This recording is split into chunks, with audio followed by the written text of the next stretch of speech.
Okay, welcome to our regular meeting of council at 3:30 on January the 28th. First, council would like to acknowledge the Ucluelet First Nation, on whose traditional territories the district of Ucluelet operates. A notice of video recording. Audience members and delegates are advised that this proceeding is being video recorded and broadcast on YouTube. We have one addition to the agenda. Does everybody have it? Yep. Okay. Looking for approval of the agenda with the one item added. Move approval. Second. Any further discussion? All in favor? Carried. Thank you. And we have the adoption of the minutes from January the 14th. Move adoption. Second. Any errors or omissions? Councillor Hoare? On page 7 of the agenda, the zoning bylaw amendment, since Councillor Cole had recused herself, she could not have moved this particular motion. So I believe myself or Lara did.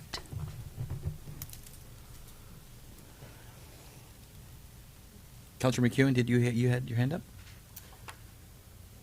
Yes, just a typo on page 3, right near the bottom. It should be BlackRock delegation form, not from. Okay, thank you. So, looking for, call that the question. So, all in favor with those few additions? Thank you. No unfinished business. And mayor's announcement. So I just, a couple little things. I just want to say thank you to the community for on Wednesday when we had the little mishap with the highways, just for everyone to be community minded. I think it was just a little reminder about how vulnerable we are. Sometimes we need that. So just a big thank you to obviously the Ministry of Transportation. Mike Fearson and his group were very accommodating, giving us all live feedback in prompt order, and as well as Neil Anderson, the contractor out there, and I believe there was some late night working by the Gibson brothers were out there as well. So everyone pulled together, and I haven't been out there to check it out, but I believe what they put in there is making people feel very comfortable at the moment. I know there's lots of questions people have about what's next steps with the bridge and how they're going to blast and all that kind of stuff. I expect to see an update from the ministry as early as the end of the week, which will be able to answer some of the questions about, the reasons why, as well as some of the, are they going to be on schedule again for the summer of 2020? So hopefully that will answer most of people's questions. And again, just another friendly reminder of a 72-hour kit is really essential for whatever kind of emergency that could happen. And that's all I have to say. And public input. So an opportunity for the public. If you have any questions or concerns. None? Okay.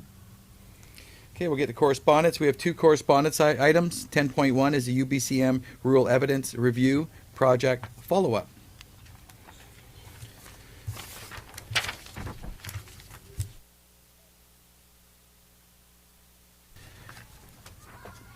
I think it's a detailed, go ahead, Councillor McEwen.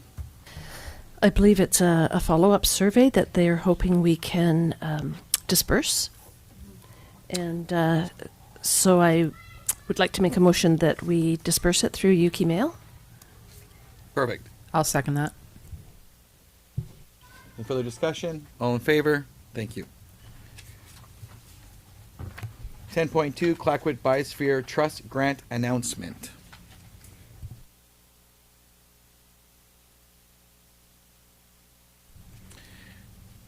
I think it's kind of the same kind of theme. I do have a quick motion here if you might help out. I'll move that staff distribute information about the Clayoquot Biosphere Trust Green Neighborhood Small Grants to members of the public through Yuki Mail, I assume. I'll second. Perfect. Any further discussion? Can we add it to also to the society's email as well? Oh, good one. Okay.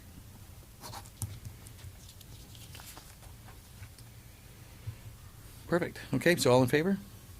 Opposed? Carried. Thank you for that. No information items. Right to council committee reports. Councillor McEwen. Thank you. On January 18th, I attended the Vancouver Island Regional Library AGM in Nanaimo, hence the little goodies that I brought back for everybody. There are always a few new trustees each January because we have to renew our council commitment to them every year. It's not for the full term. So the first part of the meeting is always an orientation for the trustees and a reminder of governance procedures. They did do renos on 2 of the major libraries on the island in 2019. Parksville and Sydney got major renos done. Sayward was a brand new build, and Chemainus just opened January 13th as a brand new build. So the library, the Vancouver Island Regional Library, is wanting to go along the thread of owning their buildings as opposed to being tenants, and so that's their focus over the next decade or so. And so we are actually in a minority at the moment, having a tenant. The library is a tenant here, but they are forging through as libraries need to be replaced. They're building them instead of just leasing space. So. And then they took us over to the Nanaimo Harbourfront Library around the corner and took a look at what they called Creativity Commons. And it's a whole floor of amazing technology. So it's not just books. It's you can print a 3D book if you want, or a 3D model. You can record a podcast. You can travel in virtual reality. You can play video games on huge screens. So libraries really have come a long way from books and librarians with buns on the back of their heads. So it was just a really good eye-opener of where libraries have gone. And then on January 20th, our whole council had a joint meeting with Tofino Council, and I'm sure the mayor will want to speak a little bit more about that. And on January 23rd, we had our second budget meeting, which is always extremely riveting. That's it for me. Any questions? None? Okay. We're off to... It is Councillor Kemps. Okay, that's you. Other than the same meetings that we all went to, the joint council meeting with Tofino and our First Nations communities and our school trustee, and our budget meeting, I have nothing else to report. Thank you. I also have nothing to report other than those joint meetings. Councillor Cole? So the meetings that we've spoke of, Forest Glen lunch on the 15th, another fabulous turnout. Really well done, growing in popularity, and it's kind of maxed out for the size that it has, but sometimes over time these things will then start to dwindle because the excitement of something new is kind of passing, and there's no sign of that in sight. So it's fabulous. Still a full house and enough volunteers that everybody's bumping into each other. So it's a great experience. Also on the 15th was the Ucluelet Emergency Network. Less of a great turnout for that one. There was a lot going on that night, so a few people weren't able to attend. But we do have, is that tomorrow? No, the next Thursday. So we have that exercise on Thursday. Looking forward to that. And I attended my second ACRD meeting on the 22nd, which was excellent. And we spoke going into budget about possibly considering having a say in some of the Area C decisions. And there was certainly one on the table on the 22nd that as far as rezoning or temporary use permits, I should say, came into play. So that's upcoming and exciting. Temporary use permits was a hot topic. For lovely discussion. And also Tofino Bus.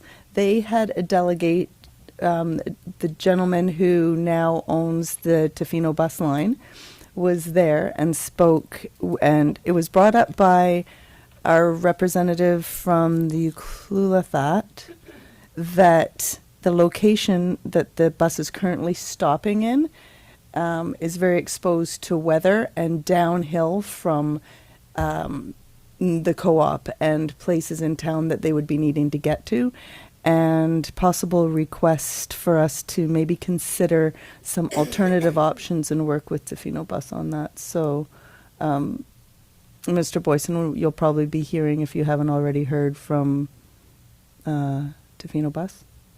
I can chat with you after. Those were my big takeaways Oh, perfect. from the 22nd. I think there was just about Tofino Bus. I believe when they came up with the spot they're in now, I believe that came from Parks and Rec. Might have worked with it. So we'll be interested to see if they're not satisfied, what another option could be.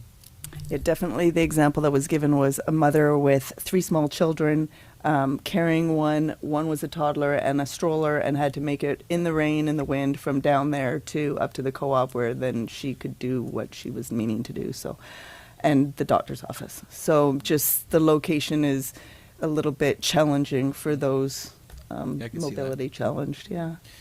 Yeah, I noticed in Tofino they're pretty much using the back of the Tofino co-op parking lot. So this seems to be the theme. They're just seem more of a drop and go type thing. I think the aquarium where it's stopping now was meant to be a temporary spot until they could determine the best location, but it's obviously not going to be there. So, well, look forward to see what they come up with. So, perfect. Okay. With all the pressure, you guys leaving me to give the summary on the 20th meeting, which was good. So, yeah, that was the first one. Officially, for Ucluelet and Tofino to meet in the morning and just talk about just a couple common things. Obviously, housing is the big one. What does it look like if we have more regional targets? We got into how we both, although we're so close, we're neighbors, we really run our harbors completely differently. So that was interesting to see a little bit more of that. And perhaps going forward, we might be able to get a little cross-pollination between those two harbor boards a little bit into 2020. Emergency planning is always a top item, but the big one was in the afternoon when we had some of the First Nation communities come in to join us, and everybody had a representative there, which I was very delighted to see. And the big takeaway was cellular coverage, just trying to work on some better coverage points. Definitely the dead spots going through the parks and how that affects. What's the name of the community there on Long Beach? Sorry, it's Thai Status. Thank you, Thai Status. And it's a completely dead zone down there. So there is a little bit trying to work on some lobbying efforts. And Mayor Osborne is going to be championing that, and I'll be working with her trying to just keep that message going forward, because that seemed to be the one item that all 13 of us agreed on, that we really need to get some better communication. We didn't get into Kennedy Hill. We were just talking about on this peninsula here, and including there's a lot of dead spots in the community of Makoa as well. So all the same kind of theme. So we'll have to see how that unfolds, and we'll work with a first time ever group meeting in July. So when we go to UBCM in September, we're going to try to have a couple items that we both speak to with some confidence. And obviously, cellular and the road will probably be a couple ones. And I imagine the health will probably be another topic. So we got Councillor Cole to work on that one for us. We'll be good. But anyways, it was good. We had no expectation other than everyone attending and just trying to get some different dialogue. And we were all, I think, pleased with how it all went. And that's it for my reports. So we're going to get Just in. a point of order, Mr. Mayor. I think my apologies, we passed the late item for the information items for the press release for Spring Cove. Is that not later on down the road, or is that for? That was 11.1. My apologies. Oh, there you go. No, my apologies. That's supposed to be my job. Okay. So if you don't mind, we just finished our committee reports. We're just going to take a back step there to 11.1. A press release from Spring Cove and the Safe Harbor Trail. Did you want to speak to it all? Mr. Boyson, or is it more, this is more of a council release? Yeah, I think we're just providing this, putting this request together from, just to help clarify and, where the district stands on this particular issue. And I worked on this press release with the planning department, primarily put it together. So we want to run it by council just as a point of notice, and it will be distributed as a press release by the district. So if there's any questions from council, we're happy to answer them. Are there any questions for anybody? No, I think it's timely, and I believe that we all looking forward to having this press release out. So we're transparent about some of the decisions that we've done and going forward. So thank you for having that. Okay.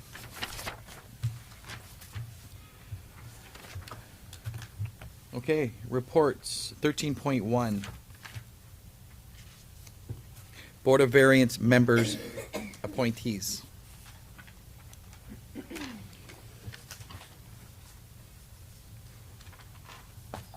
Anybody need staff to speak to it, or is it pretty cut and dry? Okay, perfect. So we have one recommendation. I will move that council reappoint Leif Hager, Matt Harbridge, and Eric Larson to serve on the Board of Variance for a 3-year term. I'll second. Any further discussion? None? Okay. All in favor? Opposed? Carried. Thank you. Thank you, Mr. Gregg.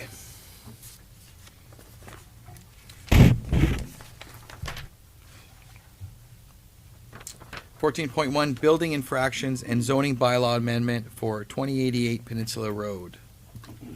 Okay, Mr. Gregg. It's on. Thank you, through the mayor. I'll give a brief overview to the staff report and some of the contents in here. There's a fair bit, a few pieces of it, and we'll try and keep it clear. This there's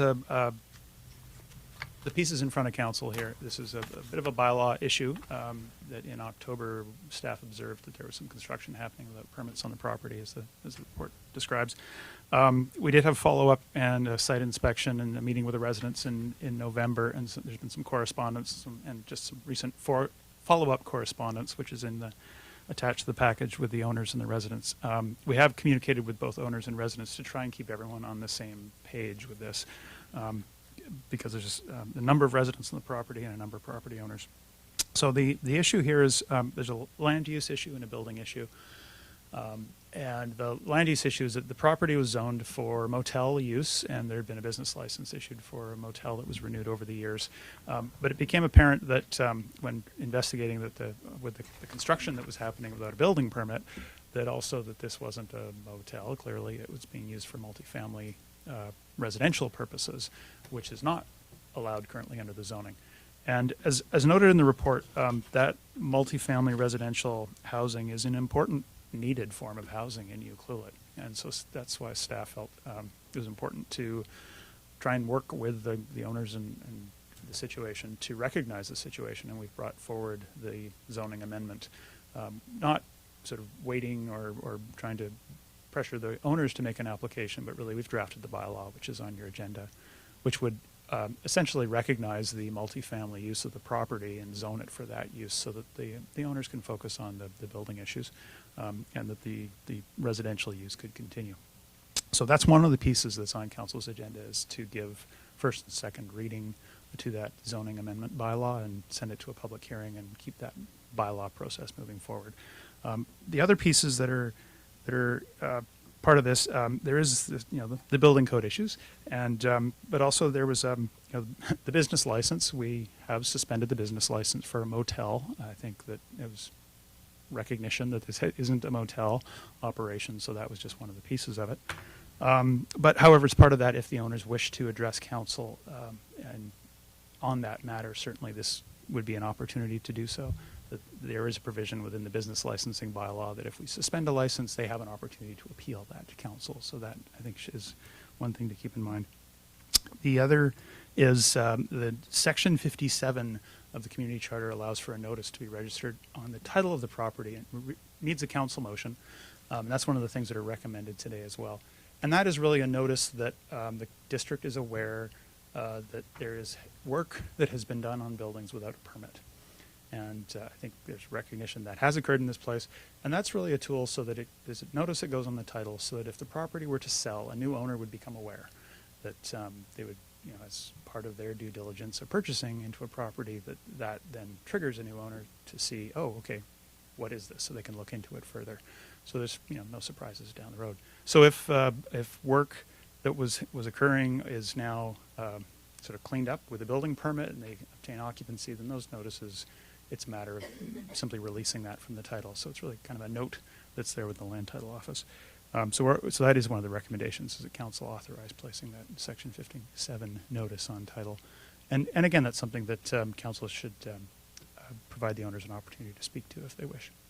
And so the other recommendations is really to, because there's been, a fair bit of communication and discussion around this, that if the owners wish to address council, this meeting would be an opportunity to provide that.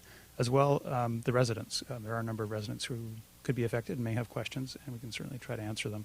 We've tried to communicate in some of the letters sort of what all is involved and what the district's position is as clearly as we can, but there may be some confusion, and we're happy to answer questions.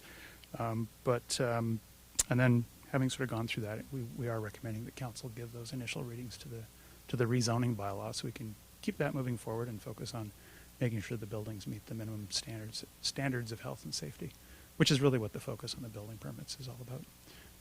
For the health and well-being of the residents and anyone who's guests or emergency personnel who might be attending the site, that having those buildings safe is kind of the basic focus of this, I guess.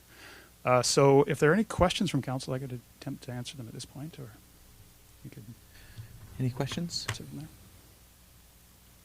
No, not so far. Okay, so again, we have a few recommendations here, and I think we'll just go through them individually, and then they all have different themes. Obviously, the first one is if the owner's in the room, if you'd like to address council. Sorry. If you'd like to speak to us, I just ask you to go to the microphone first. Oh, sure. Yeah, thank you.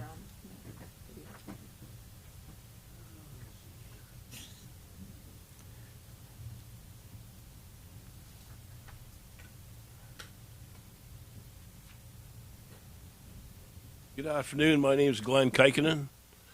Happy New Year to you all. Thanks, Glenn.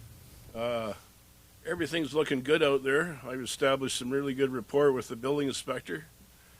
Everything sounds really good, and it's a good idea. I really appreciate the work that the city has done, because it is a good thing moving forward. And we have been a residential for the last 25 years, I would say.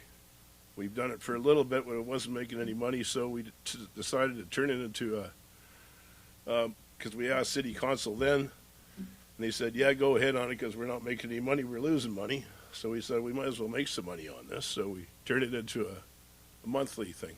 And it's been working really good ever since, so yeah, I don't see no problem with going ahead with that at all, because it's a good idea. It'll serve the community, and it has been serving the community for 25 years. We've been accident-free out there, and I appreciate the building inspector coming out there and discussing with him what we have to do. And we'll move ahead on that, and I don't think there'll be any problem at all. I appreciate that, Glenn, and because obviously we want to, staff would like to navigate, like Mr. Gregg said, a planning there, that it's really important. Your facility there serves for a lot of residents in the Yeah, community here, and I we think just want to so. make sure it's that the pain is minimal and we're moving It's a forward. nice little community out there. It's Yep. it's comfortable. We've retained all the green space in there. We're about the only ones that actually retain the trees. So it's pretty in there. It's a nice spot. It's got lots of big cedars, and it's actually a nice for the going into the Euclid. It looks nice to see the big trees out there. And people can take a look at, come up there anytime they want. It's actually like a park in there. It's really nice. It's a beautiful space. And I even encourage the people who walk on that trail to come up if they want, to come up there and hang out there in the shade underneath the cedar trees and, enjoy the ambiance. can be, we're very hospitable people out there. So anybody who wants to show up there, just hang out, they're welcome. And that's about it. Okay, perfect. So the big ask of this is the cancellation of the motel business license. It sounds like you're in agreement of that? Yeah, And that's going fine. down the path that you're Yeah. doing? Okay. Yep. Okay, thank you, I Glenn. noticed the Thornton Motel is doing the same thing, so they're probably running into the same position. It's the same thing. We have to move on into, we're also 4 owners, so it's pretty hard to make it like a motel now because it's, everybody's only got so many places and it's just a pandemonium if we start doing that. That's too complicated and it's not worth it. And I think there's already 183 Airbnbs out here. Is that right? Couldn't tell you the number. Anyways, we'll stick to the residential just by the month. I'm pretty happy about that. Okay, thank you, Glenn. I appreciate that, and thanks for showing up.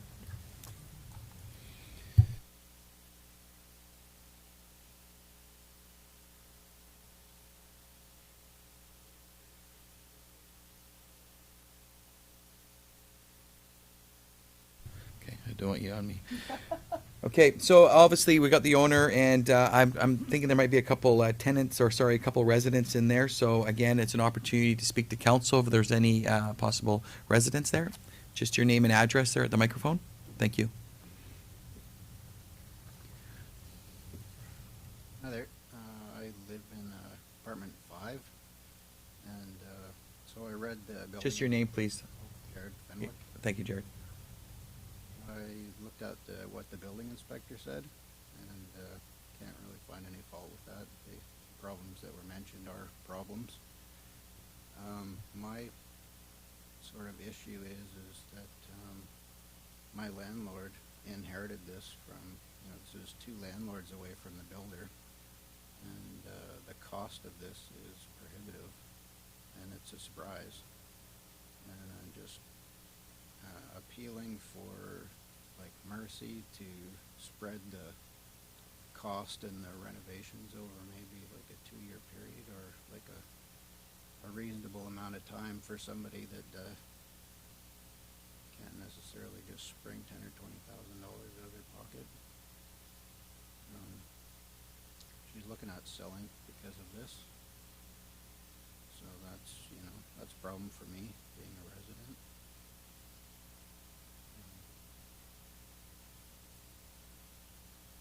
Yeah, that's pretty much it. Just try to amortize the cost of these things over a long, a reasonable period of time. The buildings have been there for 15 years and haven't fallen down.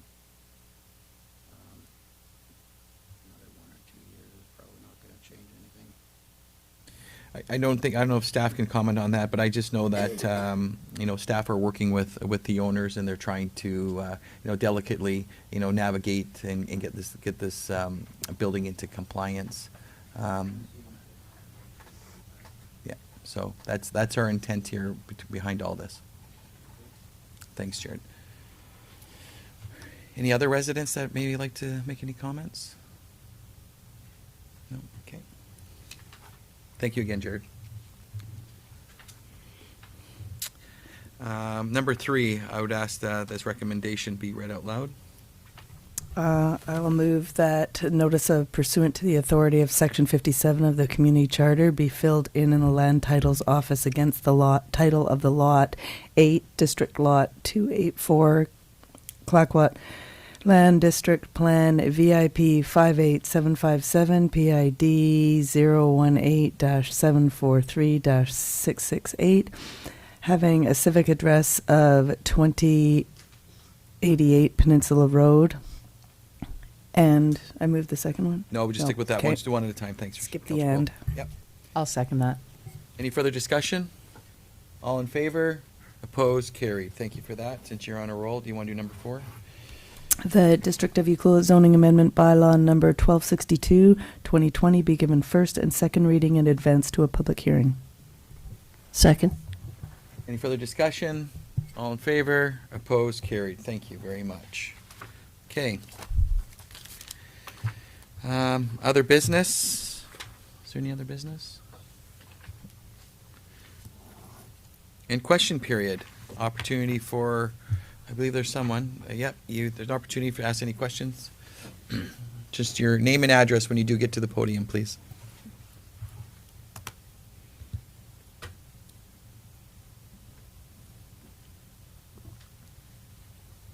A very good afternoon to everybody here, and Happy New Year in the Year of the Rat.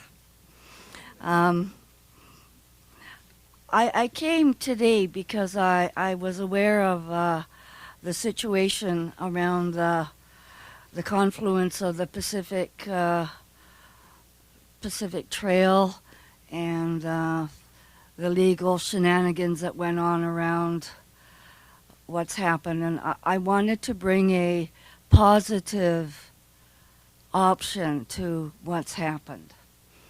The Kimotos have lived at the Cove since 1949, and I am second generation Kimoto that's enjoyed that beautiful piece of our little village. And in the last little while, I've had a lot of time to spend with my Aunt Mary, who's 97, and with Doug, who's going through some, health issues. And we've been talking about a legacy that we would like to see for our part of the world.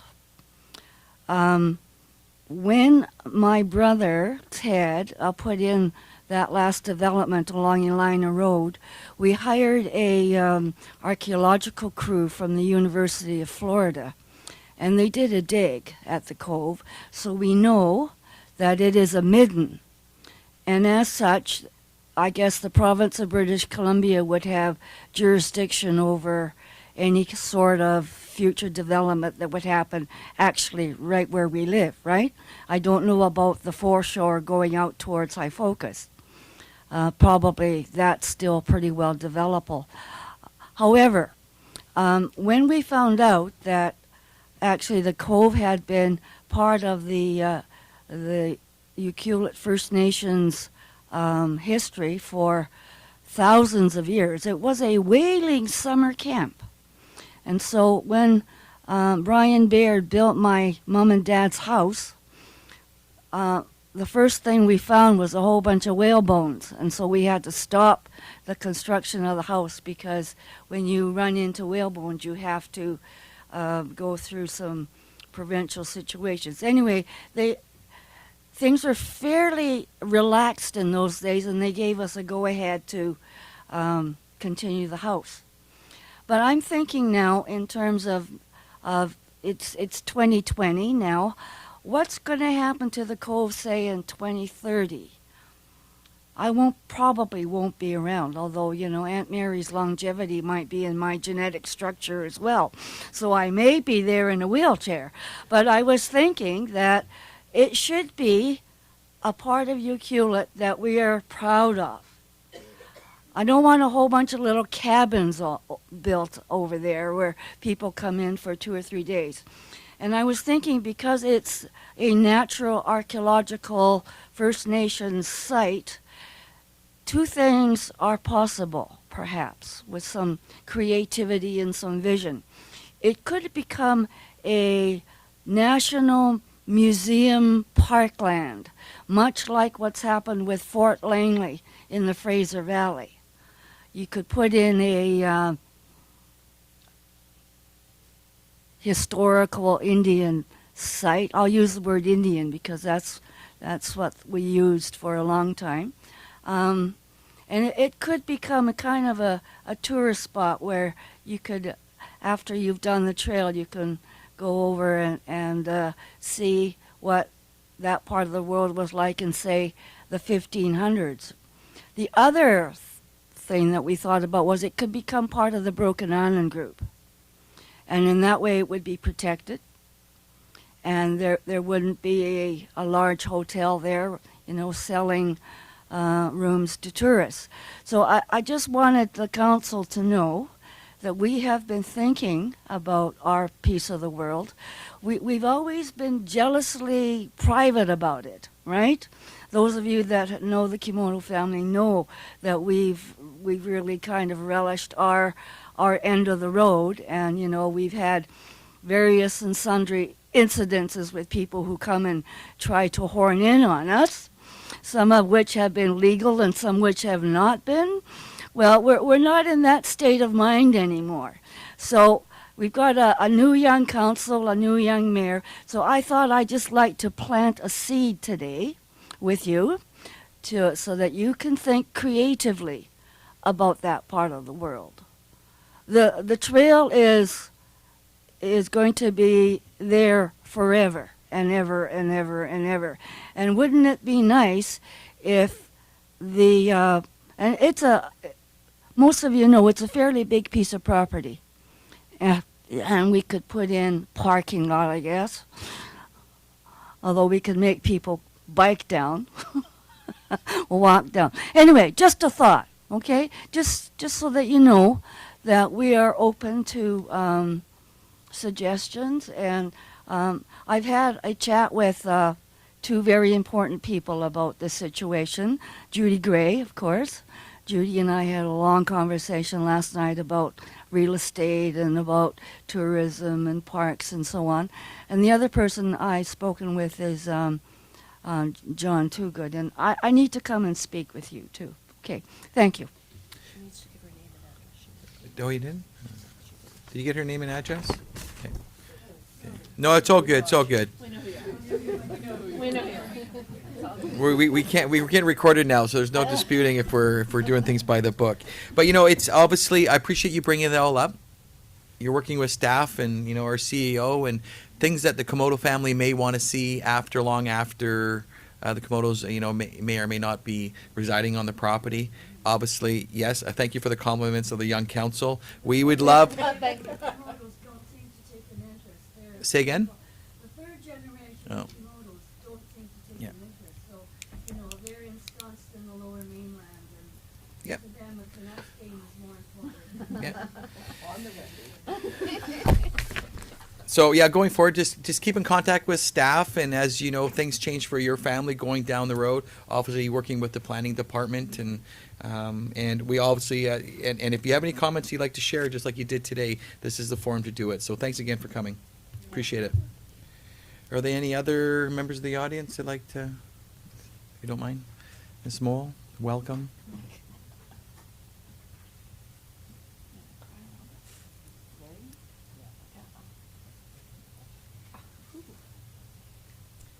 Sally Mall, 367 Marine Drive. Welcome.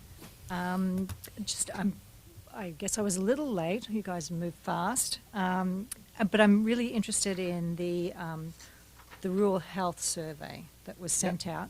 And just wondering how it was distributed to our residents. Were we targeted as a community, as a rural community? What are they defining as rural communities? I couldn't speak on that, obviously, just reading the report like everyone else did, unless Councillor Cole has something. I can only speak to emergency health services, and we are considered rural. Is it a population base or distance from a major service area? I don't know the matrix, but I believe it involves both because the size and the distance to yes, I don't know the matrix, but we are considered rural and remote, both. So I believe that this is a really important survey, especially given the talk that we've had about, a health centre here in Ucluelet.